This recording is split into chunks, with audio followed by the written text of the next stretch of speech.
We have to be very clear on how to translate different reps when it comes to volume. So set count alone is not enough. Now, people sometimes make this mistake because when it comes to bodybuilding, 8 rep sets and 20 rep sets are effectively equally stimulating on average. There's a lot of studies on this, and generally speaking, that's true.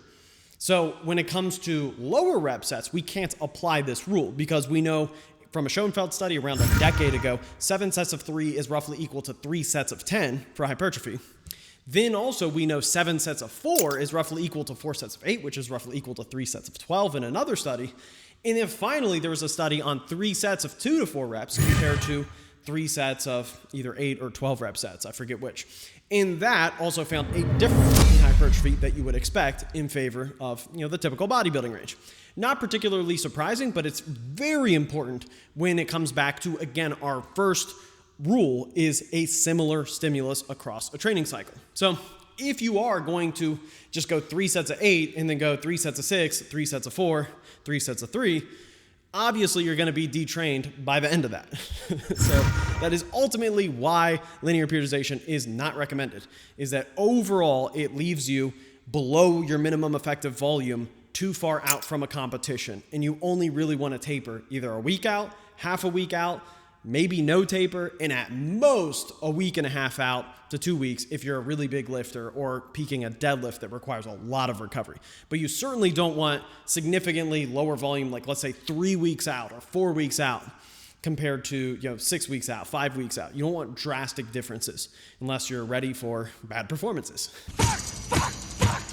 So what we're going to talk about now is some of the interesting potential upsides and use cases for some changes in reps. Now, this is something where it requires a lot of nuance because, first of all, one of the upsides and downsides is that it's highly program dependent. So basically, this is the most top-down approach possible. So because of that, I would say you have to judge the program itself more than the person it's being applied to. So this is why it can be very effective that's why a lot of these kind of older programs like my 6-week program, Calgary Barbells program, 5-3-1 is probably the single best example. I mean, truly probably the most pure example. And in these programs, there's a reason why they're so popular because not only does it require less thinking, it also requires less individualization because like I said, in our example, when it comes to ascending sets, ascending RPE is if we go 75%, 80, 85, 90%, well, when it comes to a program where you're allowed to vary reps, now you can really kind of predict like, okay, most people can hit like a 3x8 with 70 to 75%. Most people can hit a 3x6 with 80%, and then switch to a 4x4, again, to keep volume relatively similar, and then switch to a 5x3 by the time it's like 85 or 87.5%, whatever the case is. And that can work. That's the thing, is that if that's like at RP7 cap throughout applied, like you can get very effective training and you can get really good momentum and you can get a very similar amount of stimulating reps. So I'd actually argue for intermediate lifters, this can be very effective. Now, there's one very, very important principle to doing this. It's going to have to be a program that is fit to be rerun consistently. And that's very, very important because basically a good way to think about it is if you're varying a lot within a cycle, then you should be varying less across cycles. Write that down, write that down! And that's an important principle. So for example, if you're hitting, let's say 7 rep sets for 2 weeks, then a 3x5, then 4x4 for 2 weeks at a time, and then ending with 2 weeks of 3s, maybe a 6x3, and then finally tapering to a 3x3, which by the way is basically the Candido 8-week programs, primary days, but they're singles all throughout, holding it steady. If you're doing that, and again, the 3x3 day is completely actually static RPE, so there's many different ways that you can layer these with each other. But again, so because it's a 2x7 and a 3x5, then a 4x4, then a 5x4, 6x3, well now what you're doing is you're flowing across that. And then if you do find that to be an effective peak, then you do want to rerun that fairly often because then essentially across time, you're going to be running 7s a similar amount of time because let's say 2 8-week phases, 16 weeks, you're going to be actually doing 4 weeks of 7s just spaced out across those cycles. So the upside of doing that is now you're actually physically stronger while doing that at a more clear rate than within just one 4-week phase where you're going to have fluctuations potentially if you did, let's say, static RP. But the downside, of course, is that you're less specifically trained only for that rep range, and you're counting on all of them to carry over. And that is just a risk in and of itself. One specific situation where I think this is more effective than most people would think is really with high rep phases. I do think that that's a weakness to ascending RPE is if you're doing 8s or 10s on the squat. And I think that's why you see it less commonly now, because most people that I've seen do ascending RPE. That's kind of the dominant way, and I do think for the most part, it's the most effective way. However, one weakness is if you're doing, let's say, 10s on squat and you want to end at an RPE 9 or 8.5, big set of 10 by week 5 or 4. But one of the weaknesses is that, week 1, maybe you're going to start out RPE 6, maybe then 7, 8, and so on and so forth. A lot of times what you'll see, that week 1 ends up being massively undershot. Because not only mentally is it quite a task to just keep hammering away really high reps, just it can be a little bit harder, but also the thing you have to think about is that there's a bigger downside to undershooting higher reps, because now we're specifically going for hypertrophy. And remember, let's get back to that meta regression that we talked about when it comes to hypertrophy, where it is really important to get at least close enough to failure. And I would argue that most people probably who start a 10 rep wave of squats and do ascending RPE, they're probably honestly hitting RP 1 or easier on that first week. I would say it's very, very common. And I think not a lot of people want to admit it, but a lot of people, if they're ending with 500 for 10, they might be starting with 405 for 10 on week 1 to get their confidence up and get ready to get going. And you just go, okay, if your life depended on, would you really be attacking that and not able to hit 18 reps or more? And odds are you probably can. And if that's true, I would argue that's giving up too much time that's just not that effective. Because again, low RPE work is effective when it comes to strength, but it's just not that effective when it comes to hypertrophy. And 10 rep sets are not that effective when it comes to motor control in the first place. So that's, in my opinion, again, why I think a lot of them phase it out. But what I think is really effective is to then do 2-week clusters if you're going to do higher reps, even on the primary lift. So then you can do 10s for 2 weeks, like my 10 rep max phase, the 5-week one. That went very well, which you guys will see the results of. Where I did sets of 10, top set at RP 6.5 with high hype, and then week 2, RP 7 with high hype, and then week 3, set at 8 at RP 6.5 with high hype, and then week 4, set at 8 at RP 7 with high hype. Now again, remember, we're looking at consistency of stimulus. Well, that's very, very consistent. So now you're hitting RP 6.5 to 7 the whole way through, and because you're 8 reps or more, you're consistently at the same amount of effective reps, since it doesn't actually make a difference for hypertrophy whether you're hitting 8s or 10s. And then you're also really well conditioned for a 10 rep max at the very end on week 5. And then that also serves as the test week and the deload week as then you pivot into the next phase. So there's a lot of upsides there, and there's less risk to overshooting. And that's the big point, because on week 1, when I ran it, I actually did kind of overshoot and I pushed myself pretty hard. But that's really important when it comes to building muscle through the competition lift. You may think RP 6.5 seems easy, but on a squat, that's hard. on a set of 10 on the squat, that's actually really hard to truly hit RP 6.5. And I do recommend to still hover at around RP 7 or so, because also you have to think that it still is different than just a bodybuilding movement. So you don't want to get carried away with the logic and just go, okay, well now I should go to RP 9 every week and then just figure out a scheme that works with that.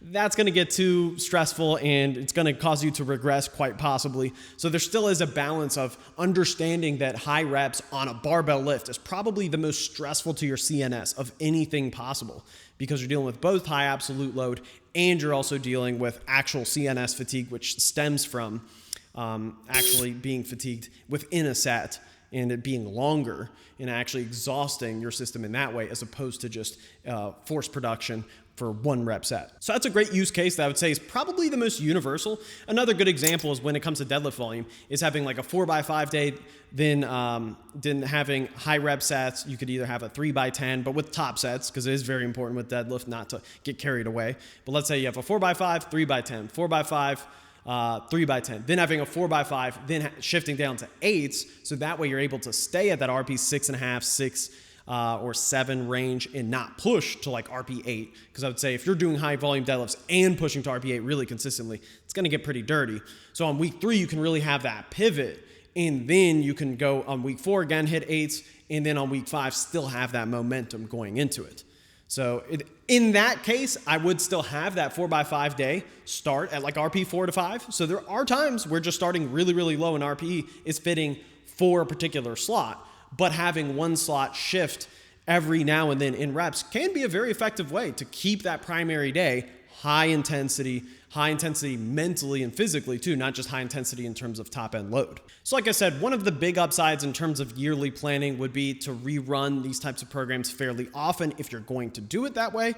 I will get to the downsides because trust me, there are many. This one has the most downsides by far, but it also has the most interesting upsides. I think that's the fairest way to put it. And ultimately, the biggest downside overall is just adjusting after a bad cycle. Is that honestly, if it doesn't work that well for you, it's very hard to adjust. You can adjust a few tweak a few things of a cycle, but ultimately the flow of a program that shifts reps in any meaningful way is really going to be so top down. It's like you have to apply the idea, and the program itself is what's worked on over time across people, as opposed to within one person, you're tinkering with the program.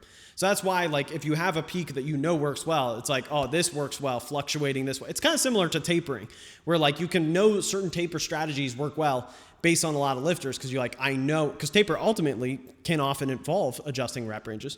So you can know, like, ooh, I know when we pull this back, this is going to have a really strong effect. Or if I do this, this is going to have this effect. And that can be true from a lot of lifters and be similar in lifters, even though it's not going to be one-to-one. It is, pretty strong predictors that if something works well for a handful of like 10 plus people, then you know, okay, that 11th person is probably going to work well. But the moment you start making adjustments, it immediately becomes so unique if you are changing reps that then it's very hard to then get back on track of predictability. So that by far is the main downside, is that you have to look at this as a program itself that you're embodying, as opposed to you figuring out a program for you. And then the second thing is that it's very important for the cycle duration, in my opinion, to be around 6 to 8 weeks. I would say when it comes to a high rep test, that's when 5 weeks or even 4 weeks can be doable. If you're doing 2 weeks of a rep range and then 2 weeks of another rep range, that can be totally doable. But if you're doing anything where it's heavier, that's where, in my opinion, it's not worth it. So if you're doing something like a 4-week phase leading into a single, or even a 5-week phase leading into a single, you would think you could go, okay, I did 10s and 8s on a high rep day or a high rep cycle. Now I'm going to do a 5 rep PR cycle. So I'll start off with, 7s and then go to 5s. And then on a single phase for a 1 rep max, I'll just start off with 5s and 3s. And it's never worth it. Actually, I've experimented with this. I've experimented with this on other people.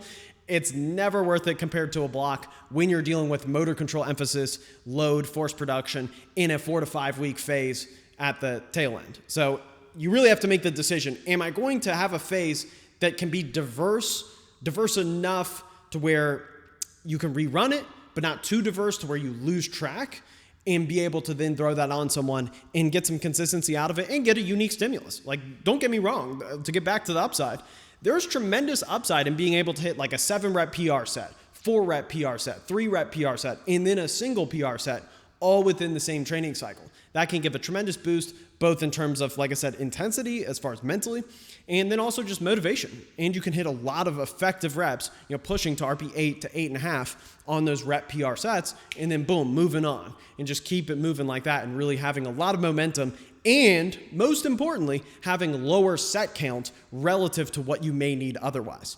And that's the big part, is that, don't start off with like 3 or 4 sets of 8. And that's going to be one criticism that I have for a lot of programs is, for example, the TSA intermediate program. In my opinion, a lot of these programs that go like 4x8 or 3x8, 3x8, and then go 3x7, 3x7 as far as back off volume and it's percentage based, I think the mistake they make is if you're going to change rep ranges as opposed to having a 4-week block or 5-week block, the main advantage you have is that you can have a higher average RPE. So the main thing is you can go RP 7 on the first week, and then on week 2 immediately go to RP 8.5 top set, and then RP 7.5 back off set. So the way I would do it would be like a 2x7 RP 7 on the last set with moderate hype on the back off volume after a single on squat, and then you still have like hack squats, stuff like that. But then on week 2, go 1 set of 7 at RP 8.5 top set, and then 1 set of 7 at RP 7.5 with moderate hype back off set. So you're still able to have that back off set be heavier than week 1, but that top set's the main focus. And then on week 3, then shift it back down to RP7 on the last set. So basically every other week, really pushing hard, backing off, pushing hard, backing off. In that way, you also can have a unique direction within the cycle where you're really picking your priority. And you can pick for maybe week 2 to be a little bit harder, and then week 3 be a little bit transitionary, and then week 4 to get back to being hard, so on and so forth. And that's the ultimate creativity of this. But again, it can get crazy to where I don't recommend you make your own with this. I recommend you just hop on a program, and if it entails this, then you kind of go on the journey and see how it goes.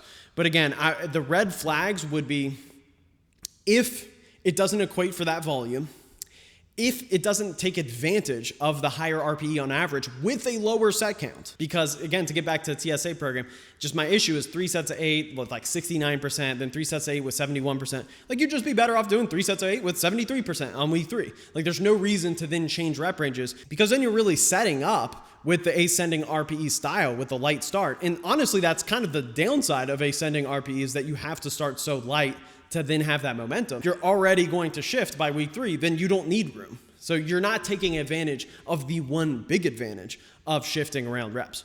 And this comes back to what I think is the most interesting upside when it comes to changing reps, which is bodybuilding work. Because again, we know with that study, that the chaotic study where you just change exercises at a whim and it's still effective as long as it's RP 9 or so. Because we know that that's true, what that shows us is something that's already been self-evident throughout all of these studies, that rep ranges barely matter beyond 8. As long as you're hitting 8 or more, it's clear that it's going to be effective. So what you can do in terms of hypertrophy, and I find this both to be very motivating myself, especially now as I've been putting on more muscle, this has been something I've used heavily and cannot recommend it enough, is simply running 2 weeks of, let's say 2 weeks of 10s of like, let's say 3x10 or 4x10 on, let's say, incline dumbbell bench. Run 2 weeks of 10s, but then go RP7 on each set on week 1. And it is important on bodybuilding work to do each set, not just last set, if you're just going for pure bodybuilding and you don't have to worry about overlap with powerlifting. Because now we really want to adjust load to where we're truly only having 3 reps in reserve. But so we go, let's say a 4x10 dumbbell incline bench at RP7 on each set on week 1. Then on week 2, hit a 4x10 at RP8 on each set with high excitement. And then on week 3, hit a 4x8 at RP7 on each set. And then on week 4, hit a 4x8 at RP8 on each set with high hype. And then the key is, then when you rerun it, then you can hit the exact same thing, 4x10, 4x10, 4x8, 4x8, and now you can directly overlap, and you will have enough space and time to where you're actually able to add meaningful load comparing week 1 to week 1, and you're not compromising whatsoever on the stimulus, as long as the average RPE is roughly what you want.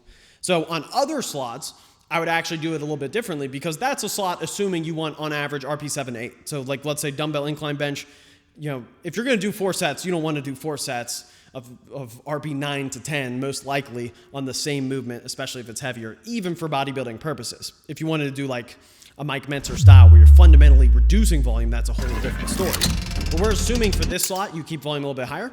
But let's say even a higher intensity slot where you're only doing 2 to 3 sets, you can do something similar. So actually one thing I really like, and this is a really unique thing that I strongly recommend to you guys, is a lot of bodybuilders don't even emphasize tracking reps. Jay Cutler has mentioned this. A few others have mentioned it. And I think it's for good reason, because ultimately we know, again, all that matters is that you're pushing yourself hard enough to be close to failure. So one really fun way of doing this is to do, let's say, single leg extension, to do 2 sets and go to true failure with a load that you can do at least 15 reps of the first set. That's it. And then use the same load on both sets. And by using the same load on both sets, it also encourages you to really maximize rest so that you're not BSing. So then you can at least get somewhat close, like let's say 11 or maybe even 12 reps on that second set. Sometimes even more, sometimes like 14 reps. There's actually been times where I've actually surpassed my first set on that second set, realizing like, oh wow, I can push even harder. So like I said, going 2 sets to true failure with the weight you can do for at least 15 reps, and then simply pre-plan a minimum increment load jump across 4 weeks. So for the next 3 weeks, going up 1 increment, up 1 increment, up 1 increment. And then no matter what, you're just going to failure, and then you just write down the number of reps you've hit each time. And you should have like a minimum amount of reps to say that, okay, as long as you can hit at least 7 reps on the first set of week 4, then just keep doing it. Keeping that minimum increment load jump, and then you just rerun it with exactly the same load and then just aim to add reps. So it's like a double progression, but instead of across weeks, now it's across cycles. And that is a really good way. If you've ever been stuck in a rut and kind of bored, that's a great way to blow up not just your actual performance, but of course, ultimately what matters most, which is pushing yourself sufficiently hard. So that's just a couple really good ideas. Obviously, when it comes to bodybuilding, like I established and can't emphasize enough, so much of this doesn't matter. We know that pretty well. But because of that, and that's exactly the irony, is I think a lot of people hear nothing matters, and then they go, okay, well, I'll do 3 sets of 8 to 12, and when the load gets easy to do 3 sets of 12, then I'll add load and then start doing 8s until I can do them for 12s. And it's like, yeah, I mean, obviously that's fine, but then actually can become a problem in itself, because then, first of all, not only are some people not motivated then, because sometimes forcing progress can actually be useful mentally. But then secondly, what can happen is that then maybe you hit 2 sets of 12, and then on the third set you hit 11 reps. Well, then what can happen? Then maybe you don't add load the next week because you're waiting to hit all 3 sets for 12. Well, then what's happening? Now you're undershooting those first 2 sets if you're waiting for that third set to then finally hit all 12s. So it's really good anytime you can detach yourself from performance needing to be the same across sets, because ultimately if you're truly even hitting RP7, there's going to be a performance difference even within the workout itself. So that's just a long kind of rant on use of this, where I really think that's effective. And that's one of the reasons why in the Forever program, for example, I actually am a big fan of shifting rep ranges a little bit on hypertrophy work, more than just doing 4x8 curls at RP8 and then doing that for 4 to 5 weeks. Because also mechanistically, you have to think it makes sense that eventually you're not going to progress pretty much anything as far as within 1 week on one lift if you're consistently doing that lift over and over again. And what can happen is that you actually end up exhausting that lift prematurely, because then you go, okay, I'm going to do cable curls, 4 sets of 8 at RP8 for 4 weeks. Well, then what's going to happen when you reset? It's like, okay, now you have 8 whole weeks. Let's say you do 4 weeks. Then you're going to do it again for 8 weeks. And then you get to this point where, okay, you've done 8 weeks of exactly the same thing, where you have, a very small, potential increments of jumps, because a lot of times it's, maybe 20-pound jumps on those cables. And then either you're just going to have to accept that you're going to do a lot of weeks of just the exact same thing, which is totally fine, which is actually, that's a good thing if you're keeping strict. But I think a lot of people, they end up just going, all right, well, I just want to do something else then, and then just switch out the exercise, which again is fine in terms of studies. But I think in terms of long-term progress, it's probably wiser to shift the progression a little bit while keeping the same exercises that you find are most effective for yourself in the long run. Even if short-term studies don't show it, I do believe exercise selection is probably the one thing that's going to matter the most in the long run, because some exercises simply click more with certain people than other people. I think that's probably pretty undeniable. And again, we don't need science to just know common sense. That is a real factor, is that, yeah, obviously you could just, I guess, shift reps across whole cycles, but then it's like you're getting the same thing then. So if you're going to do 4 weeks of a 3x10 bicep curl for 4 weeks and then do 3x8 the next time just to get something different, it's like, well, then why not do 10, 10, 8, 8 and then reload 10, 10, 8, 8 and see how long you can keep that momentum going. And again, now all you need to do is progress across months rather than progress across weeks. And I just think the former is much more realistic. Don't you? Now, to bring it back to powerlifting examples with changes in reps, one of the best use cases, in my opinion, is shifting down just 1 rep at a time in certain contexts where you want RP to be exactly the same. So I'll give a nuanced example where I actually do favor doing this as opposed to just ramping up RP, because again, I think it's more similar in terms of the stimulus as far as what we're after. So this will actually be a pretty interesting one, because it's actually comparing 2 programs I don't think anybody in the world has compared against each other, certainly not in video. And it's Steve Denovi's 15-week program and Angelo Fortino's Deadlift program, and that's in collaboration with Joe Stanek. Now, overall, again, I think Steve's is the best program of free programs available. So they're both people I highly respect, and it's just a very nitpick 1 point to make a mechanistic point, I would say. So what's really interesting is they actually have a very similar philosophy when it comes to a high rep deadlift secondary day. So in Angelo's program, it changes reps, and in Steve's, it just ramps up RP. So in Steve's, it starts so light that the first set is actually RP 2 to 3, and then the second set is RP4, so it actually ramps up. It leads ultimately to a set of 7 at RP7. Now what's really interesting is with Angelo's program, the secondary day starts out at RP5 on the top set of 10. So both of them have 2 sets also, so it's very, very comparable. But it ends at 7 reps. So it's actually very, very, like I said, comparable. So it ends at a set of 7 at RP5. So the difference is Angelo's goes 1 by 10 at RP5, 1 by 9 at RP5, 1 by 8 at RP5, then 1 by 7 at RP5. Whereas Steve's goes, RP2 to 3, RP4, and then 5, 6, 7, and then ends at 7. So I would argue that in this case, the Angelo program would be a more consistent stimulus and keeps that sub-max stimulus, like I said, which keeps the within week recovery really similar. And when it comes to a lift like the deadlift, I would argue 7s to 10s are overall going to be quite similar as far as execution, and yet at the same time, it's just different enough to where you're gonna have very clear momentum as that load does rise a bit, and ultimately just doing 7 reps is a little bit easier than doing a full 10 reps, especially if you're in a hot gym. So one thing that's very important, and this is why I want to bring it out as an example, I think Angelo's program is a fantastic example, and he's an excellent deadlifter. I don't know if he does his exact program or to what extent he does.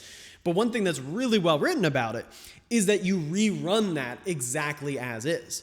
And that's a great example of where these styles differ. Because with Steve's, you go from 8s and you go 2 to 3 and then you ramp up. Then you go 7s, 2 to 3, then ramp up. And then all the way to 6s, 2 to 3, and then ramp up, except for the week 5 deload. Whereas with the Angelo program, you're going 10, 9, 8, 7 with consistent RP throughout. Then he reloads, and then you go back to 10, 9, 8, 7.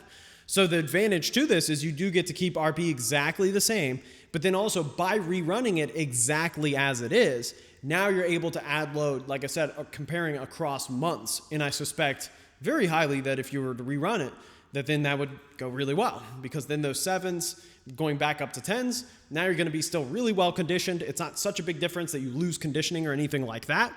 And then now you're able to jump up from those 10s without compromising RPE and without having to change the characteristic of the session. So that's just one nitpick, as I would argue with the Steve's program style. It's so low in RPE that, again, for intermediates, I think that could be a missed opportunity. For advanced lifters, I think that's totally fine. And obviously for some intermediates, it's totally fine. But I do think that the difference from RP4 set of 7 versus an RP7 set of 7 is actually more divergent than the difference from a set of 10 RP5 to a set of 7 at RP5. So that was just a really good, just real world example. And I do think that Angelo style could really set up some momentum in a very effective way, especially if you counter it with another day being a little bit more of a traditional block. And that's where things can be very effective, is if you have one slot hold steady and then one slot vary a little bit more. That's where you're going to get a lot of benefit. Whereas if you're changing especially top sets, then it can start to become ineffective. So with that, I want to bring up an example of an ineffective, in my opinion, setup. Because again, now we're getting to the specific program points. So TSA's intermediate program, again, solid program. I would say it's older. How many times do we have to teach you this lesson, old man? I love the young people. So I will say that I do recommend the Denovi program and the Brandon Tietz program over it for sure, just because it's, the other ones are more modern and it's reflected in the way that it's set up in those nuances. But one of the points that I just do not agree with, and this is a really big point if you are going to change reps, is on week 6 of the TSA program, there's a set of 2 on the deadlift at RP 7. And then on week 7, there's a single at RP 8. And then it progresses singles, one more hard single, and then it progresses into the taper.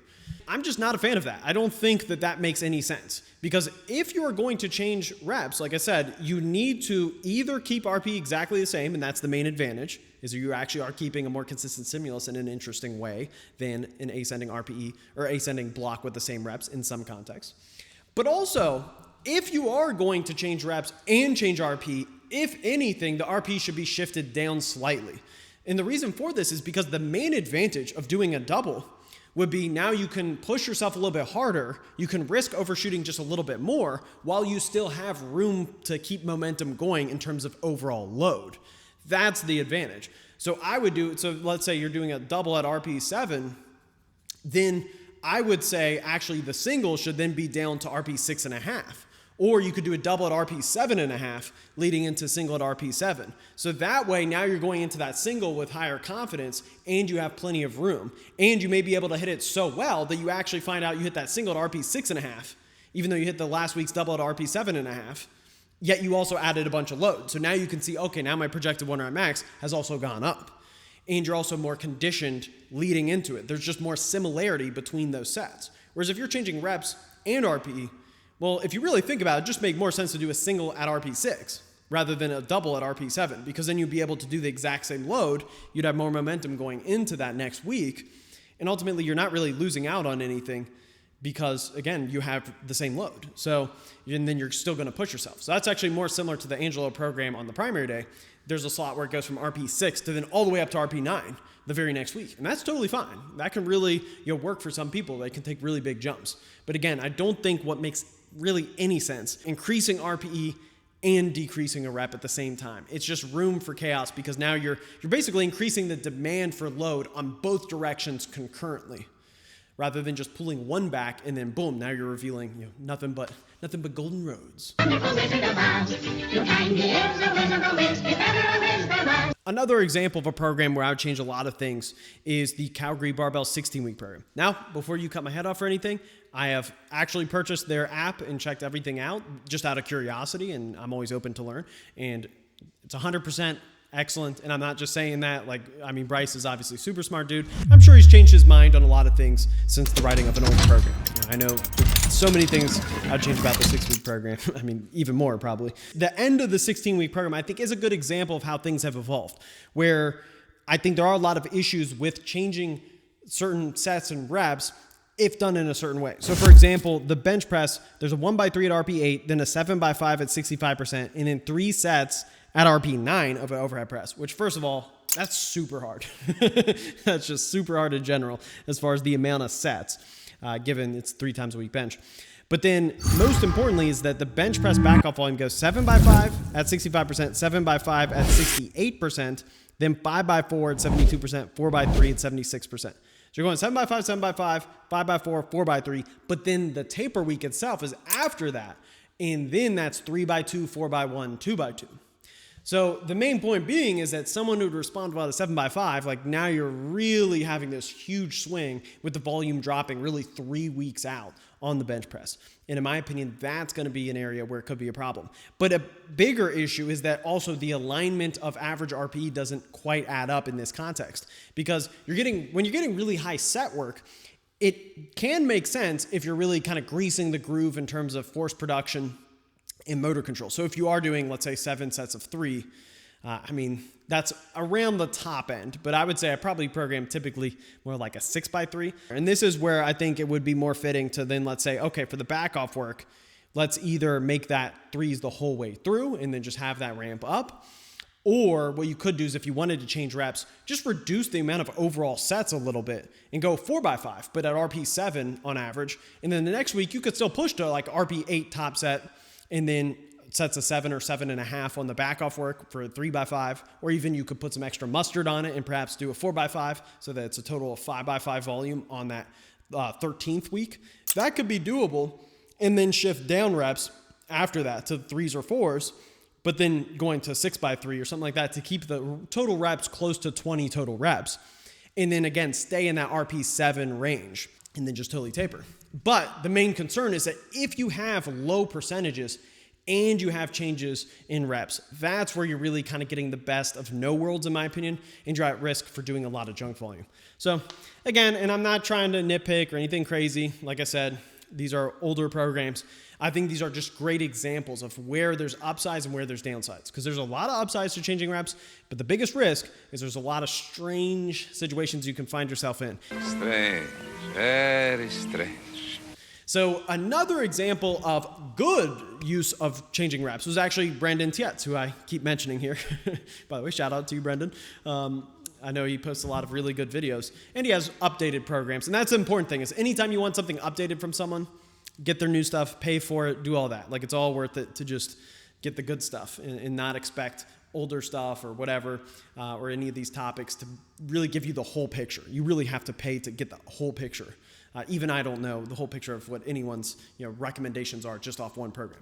But one thing that was really, really good that he showed was he showed his own training, how he was going to go into a meet and do basically a top set of 4 at RP 9. Now, next week is set up for a PR, and I think it's without a doubt 683 for 3 is going to go down, and that'll be a big PR, followed by the week after 705 for a double will also be a PR. I've never repped 700 before. And then finally 672 for 1 as a deload. So this is kind of the intermittent week where 4 weeks out I'm taking a little deload to then prepare for the singles that are going to peak me into the meet.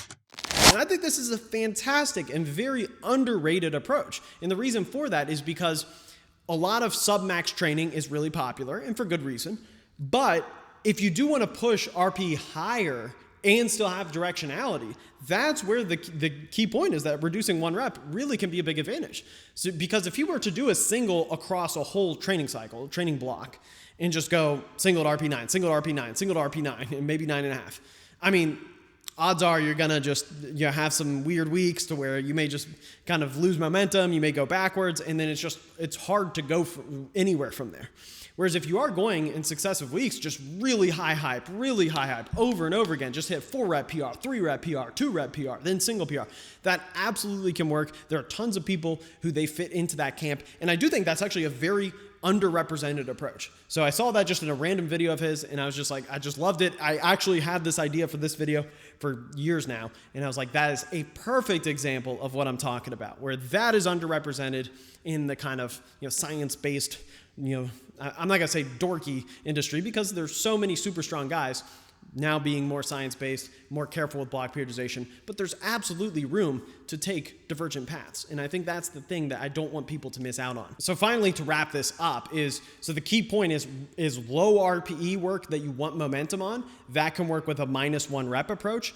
But one thing I will say is also high RPE work that you want to keep RPE really high throughout on top sets. That can work as far as varying reps within a cycle. So the other lift that I've really noticed this work a lot on certain people is changing reps on the bench press back off volume and just going for a really hard top set of RP 8.5 PR set or rep PR set. So let's say a single or whatever the top set focus is of this cycle, but then going 1x8 at RP 8.5 and then 2x8 at RP 7 the last set. And then the next week, hit 7s at RP 8.5 and then back off. And then maybe week 3, 5s, and so on and so forth. And then reset and then still have lower average reps while doing that approach across the next phase. And I find that works, especially if the secondary slot then is a little bit more like a 5x3 or 6x3 at RP7, held steady, things like that. So again, the key point is that you can hold certain slots steady and then ramp up other slots and approach it very carefully. But I think the lifts where you want to push the average RP higher and have reps in general be higher, because for example, that works really well actually with 9s. If you're going to push 9s, RP 8.5, boom, PR set. Then go from 9s to 7s to then 6s, and then maybe peak off 5s.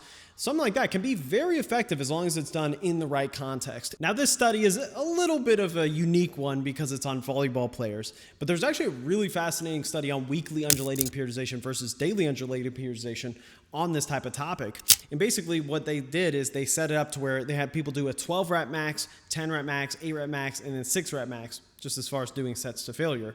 And they had one group do that across weeks, so like what we're talking about, week 1, 2, 3, 4, and then reload, and then go back to it, and then do it.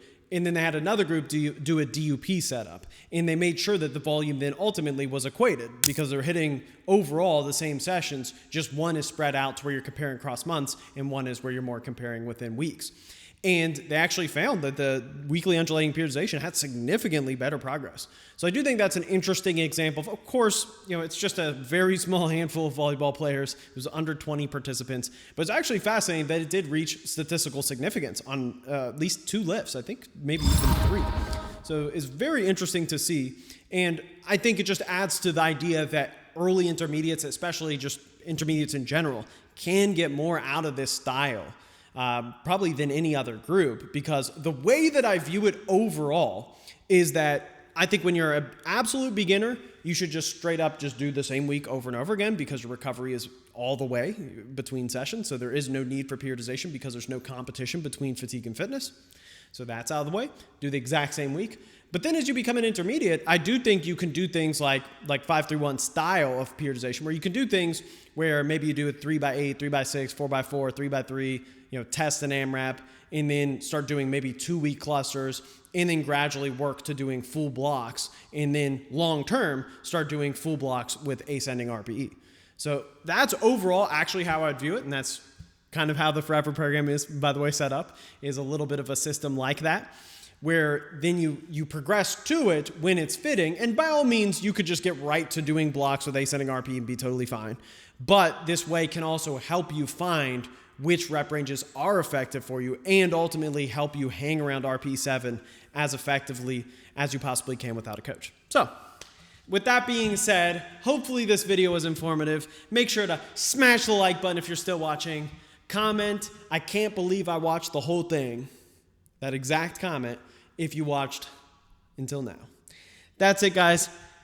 Make sure to subscribe. Peace. Share this video.